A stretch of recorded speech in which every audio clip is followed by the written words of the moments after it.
It brings me a lot of joy to see the Fields Board, which I recall there was a lot of pushback about the creation when I came up with that idea 16 months ago. So I'm really happy to see that everyone has a seat at the Fields table and is working so well together. I sat here on October 17th, 2023, condemning Hamas, while outside these chambers, people were chanting words lifted directly from the Hamas charter that from river to sea, Palestine will be free. Free of what? Free of Jews. That's not a call for peace. It's not a call about justice. It's about the destruction of Israel and the Jewish people. And today we face another painful reality, as Mr. Berliner and Mr. Kaplan mentioned. Thank you for mentioning my babysitter, Sarah. She was all of those amazing things, and she should be living today with her fiancé, Matthew. Her convicted murderer walked free from prison so that innocent hostages could come home. That is who the Jewish people are. Remember that. Tomorrow, Jews worldwide will cry out in agony as Shiri, Ariel, and Kfir Bibas are laid to rest. Innocent babies taken as hostages and strangled in captivity with the bare hands of evil men. That is the world we live in. A world where Jewish lives are taken and forgotten. A world where hatred is excused, justified, and encouraged. Let me be crystal clear. These protests are anti-Semitic.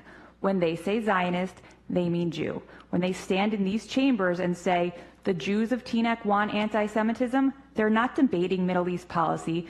They're spreading one of the oldest anti-Semitic lies that Jews bring hatred upon themselves. That is the language of Hamas, of Hezbollah, of Adolf Hitler and the Nazis, and the language of those who've spent decades calling for Jewish annihilation.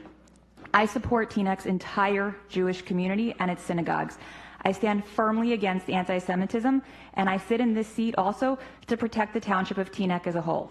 When I took office, just as everyone else on this dais did, we all swore to uphold the Constitution of the United States.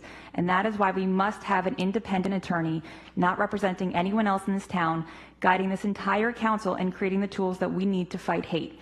This hate needs to be stopped, but this ordinance is not the way to fight hate. I want to be clear, a substantial portion of this ordinance was not written by the township attorney or any attorney hired by the township. This ordinance on the agenda is not how government should function.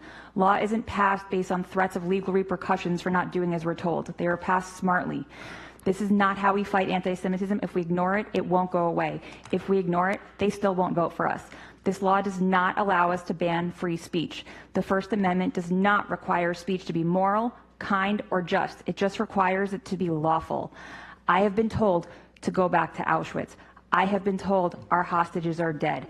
I have been told that there are those who wish me dead like the Nazis because I am one, and there are those in this room that said nothing as those things were said to me. I condemn every single lie they scream. As much as I want nothing more to stop them from targeting the Jewish community, I cannot pass a law that has clear constitutional issues. If we want to fight anti-Semitism, we have to fight it where it counts. I will continue to pass IRA in the state level as the only elected member that has testified at the IRA hearing so that our government calls Jew hate by its name. I will continue to call out every single politician, leader, and activist who refuses to acknowledge anti-Semitism or tells us to move on or calls it international politics. No, I won't stop talking about anti-Semitism. I will keep showing up every time, even if I'm the only one who bears witness. And if we truly want to stop hate, it cannot only be the Jewish community speaking out. Our friends and neighbors must call it out too. So thank you again to my friend Councilman Pagan for standing up against hate and refusing to stay silent when so many others have. This fight is far from over. I do not cower in the face of those who seek to intimidate the Jewish community. We will not be erased, not today, not tomorrow, not ever.